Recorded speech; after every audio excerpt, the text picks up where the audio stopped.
c'est un thème qui a été complètement fabriqué de toutes pièces parce que la France a moins de migrants en proportion de sa population totale qu'elle n'en avait dans les années 30.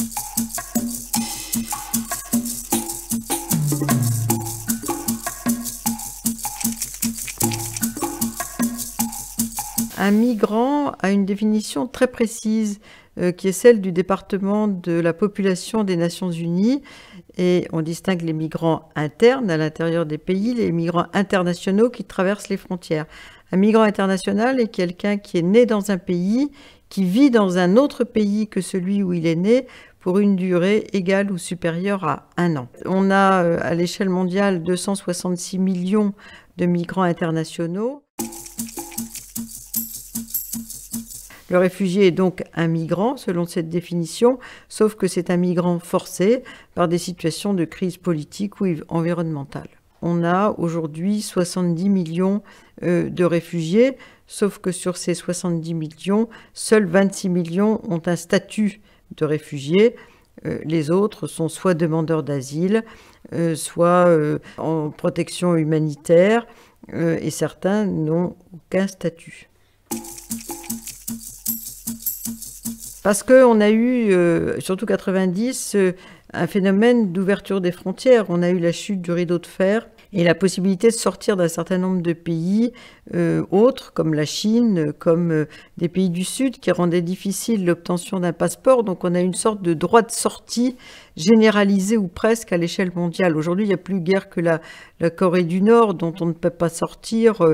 L'Érythrée qui interdit seulement les départs irréguliers et quelques autres pays, parfois sous la pression de l'Union européenne. En revanche, le droit d'entrée s'est beaucoup durci à cause des politiques de contrôle des frontières des pays d'accueil, notamment l'Union européenne, mais aussi les États-Unis, comme on le voit dans l'actualité. Et le système s'est complètement inversé par rapport au passé. On pouvait entrer quelque part, mais difficilement sortir. Il y a des tas de gens qui n'ont pas du tout de statut. D'ailleurs, du fait de leur migration, on a des apatrides, on a des demandeurs d'asile déboutés, on a des sans-papiers économiques, on a des mineurs isolés qui ne savent pas très bien quel sera leur sort à leur majorité. Des doubles nationaux aujourd'hui aussi, qui eux ont double statut, si j'ose dire. C'est devenu de plus en plus difficile à cause des formes d'échanges, de transnationalisme, de franchissement des frontières qui sont liées à l'immigration. Donc le monde est plus complexe qu'il était dans le passé.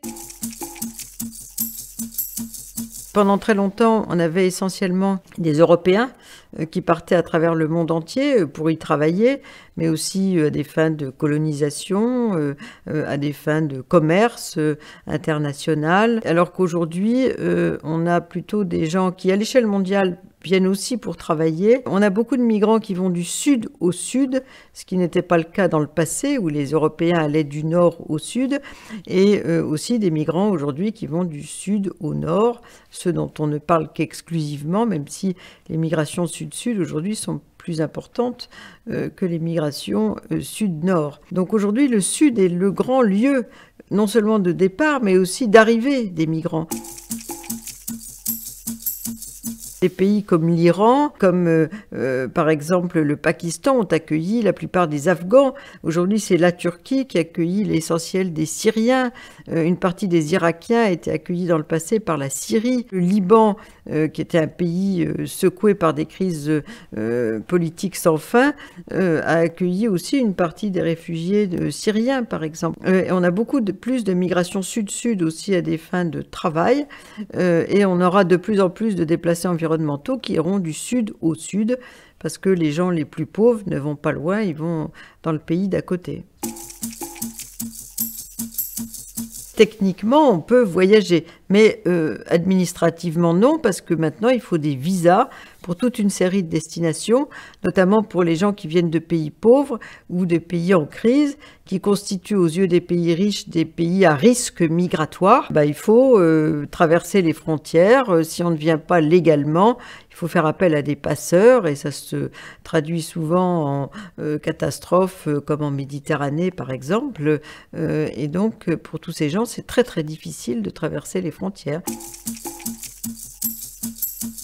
Ils n'ont pas perdu la main, ils affichent des politiques migratoires sécuritaires qu'ils n'arrivent pas à assumer parce qu'on n'a pas la possibilité de contrôler toutes les frontières. C'est même une idée fausse que de promettre à certains électeurs qu'on va contrôler hermétiquement les frontières. D'une part, il y a toute une série de migrations, l'essentiel qui sont des migrations régulières. Il ne faut pas oublier qu'en Europe, aujourd'hui, le tiers des migrations, ce sont des Européens qui circulent à l'intérieur même de l'Europe, depuis la chute du rideau de fer, par exemple.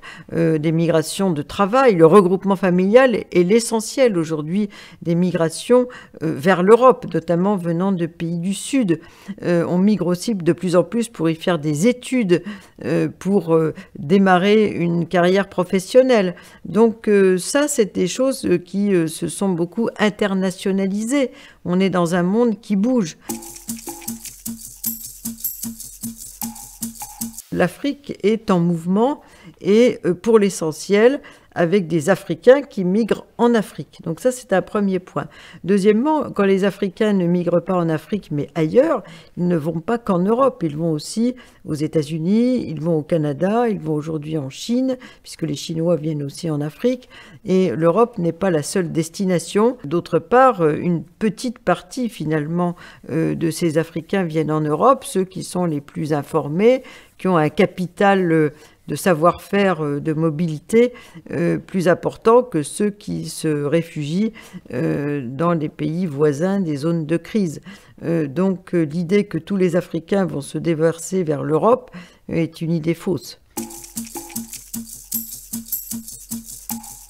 Ce que disent les démographes, c'est que tout pays finit par commencer sa transition démographique, qui n'est pas encore survenue en Afrique subsaharienne, puisqu'on a encore des taux de natalité très élevés, 6, 7 enfants par femme, mais dans d'autres régions d'Afrique, il ne faut pas l'oublier, notamment au Maghreb, en Égypte, le taux de natalité a été réduit par 2 en une génération. On est passé de familles de 6 enfants à 2,5 enfants par femme, même si ça remonte un peu en Égypte, et l'Afrique du Sud n'est pas du tout au taux de l'Afrique subsaharienne. Donc l'idée que cette croissance démographique considérable va se poursuivre de façon inchangée d'ici la fin du siècle est un pari sur un avenir qui est complètement incertain, puisque tout porte à penser que l'Afrique subsaharienne se mettra elle aussi, comme l'a fait la Chine ou l'Inde ou l'Amérique latine, à avoir un contrôle des naissances beaucoup plus soutenu. Certains pays, comme le Burkina, ont déjà commencé d'ailleurs des politiques de contrôle des naissances, qui existent aussi en Égypte d'ailleurs depuis plusieurs années.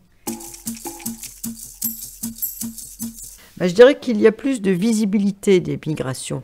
Avant, c'était un sujet un petit peu ignoré, qui intéressait peu de gens, et aujourd'hui, des politiques se sont emparés de la question. Donc il y a une sorte de fabrication de l'image du migrant dans ce discours politique. On le voit aujourd'hui en Italie, avec la fermeture des ports italiens à l'arrivée des bateaux de sauvetage des migrants en Méditerranée. L'extrême droite en France a beaucoup contribué à fabriquer la thématique de l'immigration en mettant l'accent sur le grand remplacement, sur l'invasion, etc. C'est un thème qui a été complètement fabriqué de toutes pièces parce que la France a moins de migrants en proportion de sa population totale qu'elle n'en avait dans les années 30, par exemple.